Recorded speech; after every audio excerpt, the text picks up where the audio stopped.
अनसुने किस्से के इन पलटते हुए पन्नों में आज हम बात करने वाले हैं शशि कपूर की, जिन्होंने 28 साल की मोहब्बत में 31 साल अकेलेपन में गुजार दिए। त्रिशूल फिल्म का एक गाना है मोहब्बत बड़े काम की चीज है, जिसमें शशि कपूर अपने शोक और चुलबुले अंदाज में माशूका हेमा मालिनी के साथ बार बार ये दोहरा रहे हैं कि मोहब्बत बड़े काम की चीज है। ये शशि कपूर के लिए केवल एक फिल्म के गाने के बोल भर नहीं थे, क्योंकि उनका पूरा जीवन ही प्रेम से सजा संवरा था।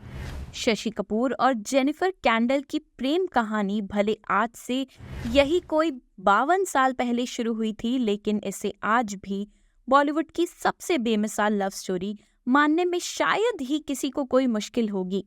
ये लव स्टोरी शुरू हुई थी 1956 में और उसके बाद शशि कपूर अपने पूरे जीवन भर इस मोहब्बत से बाहर नहीं निकल पाए थे।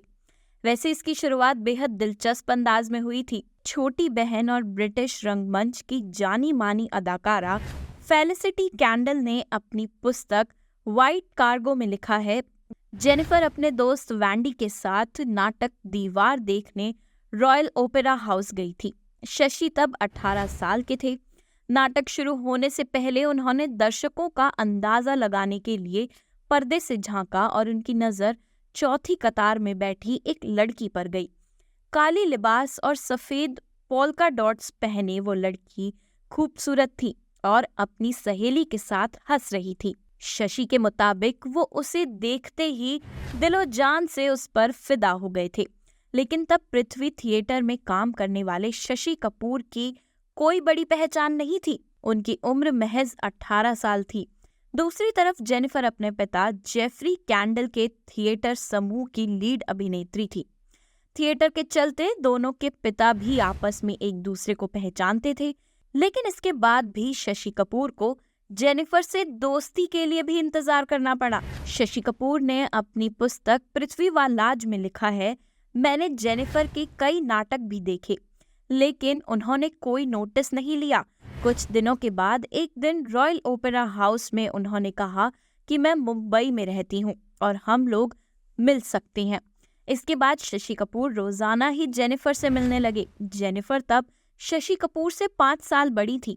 इसके लिए वो मुंबई की लोकल से एक स्टेशन ज्यादा दूर तक जाते थे, ताकि जेनिफर के साथ फिर वो थिएटर के अभ्यास के लिए रॉयल ओपेरा हाउस तक साथ साथ जाते थे। उन्होंने अपने इन मुलाकातों के बारे में लिखा है, रॉयल ओपेरा हाउस के पास एक ढाबा हुआ करता था, मथुरा डेयरी फार्म।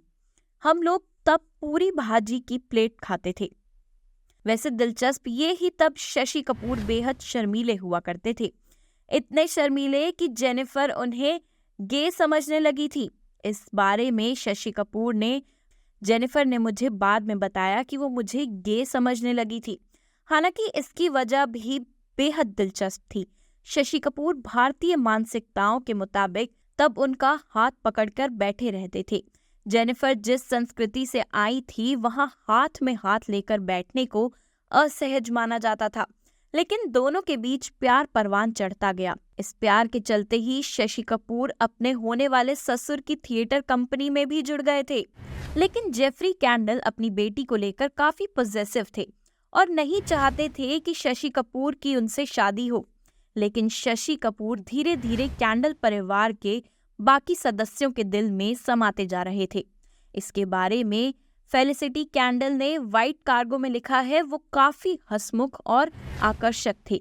मैं इतने ज्यादा इश्कबाज इंसान से कभी नहीं मिली। वो प्यार से तारीफें करने और साथ ही हड़काने का काम बखूबी अंजाम देते थे, वो भी मोहक अंदाज में कि कोई उन्हें रोक नहीं सकता। वो बेहद दुबले थे, लेकिन आंखें खूब बड़ी बड़ी, लंबी घनी पलकों का किनारा लगता कि और बहका रही हूँ। उनके चमकदार सफेद दांत और गालों पर पड़ते शरारती डिंपल के साथ वो महिलाओं और पुरुषों में किसी के भी दिल में अपना रास्ता बना लेते। हालांकि शशि कपूर और जेनिफर की शादी ऑनन फॉनन में तब हुई जब वो जेफरी कैंडल के थिएटर समूह शेक्सपियराना के साथ सिंगापुर में थिएटर कर रहे थे। वहां एक दिन जेनिफर ने उनके साथ अपने पिता का घर छोड़ दिया। गुस्से में जेफरी कैंडल ने शशि के काम के पैसे भी नहीं दिए। बाद में राज कपूर ने उन दोनों को वापस भारत लाने की व्यवस्था की और 1958 में शशि कपूर और जेनिफर की शादी कपूर खानदान में करा दी। हालांकि कपूर खानदान अपने लिए विदेशी बहू को लेकर बहुत सहज नहीं हो पाया था, पर शशि कपूर ने सबको मना लिया। वो दौर तब था जब शशि कपूर का फिल्मी करियर शुरू भी नहीं हुआ था। 1 साल के अंदर शशि कपूर पिता बन गए और उनके पिता ने आर्थिक दिक्कतों और स्वास्थ्यगत समस्याओं के चलते पृथ्वी थिएटर को बंद करने का फैसला कर लिया था। लिहाजा शशि कपूर के पास कोई काम नहीं था, लेकिन जेनिफर के साथ ने उन्हें गढ़ना शुरू कर दिया था। जेनिफर ने इसके लिए अपना थिएटर प्रेम को भी कुर्बान कर दिया था। The Kapoors the first family of India पुस्तक में मधु जैन ने कपूर परिवार के पूरे सफर का दस्तावेज तैयार किया है। इस पुस्तक में इस बात का जिक्र है कि जेनिफर ने शशि कपूर के जीवन को इस कदर संवारना शुरू किया कि वो कपूर परिवार के इकलौते अनुशासित शख्स बन गए थे। शशि कपूर ने फिल्म वालाज की स्थापना करके उन्होंने जुनून, 36 चौरंगी लेन, कलयुग, विजेता, उत्सव और अजूबा जैसी फिल्में बनाई। इनमें जुनून, 36 चौरंगी लेन और कलयुग को समांतर फिल्मों में बेहद अहम माना जाता है। शान बेनेगल, अपर्णा सेन, गोविंद निहलानी जैसे फिल्मकारों को मौका देने का काम भी शशि कपूर ने दिखाया था। इन सब कामों को कर भले ही शशि कपूर रहे थे, लेकिन इन सब के पीछे जेनिफर एक ताकत की तरह लगी हुई थी।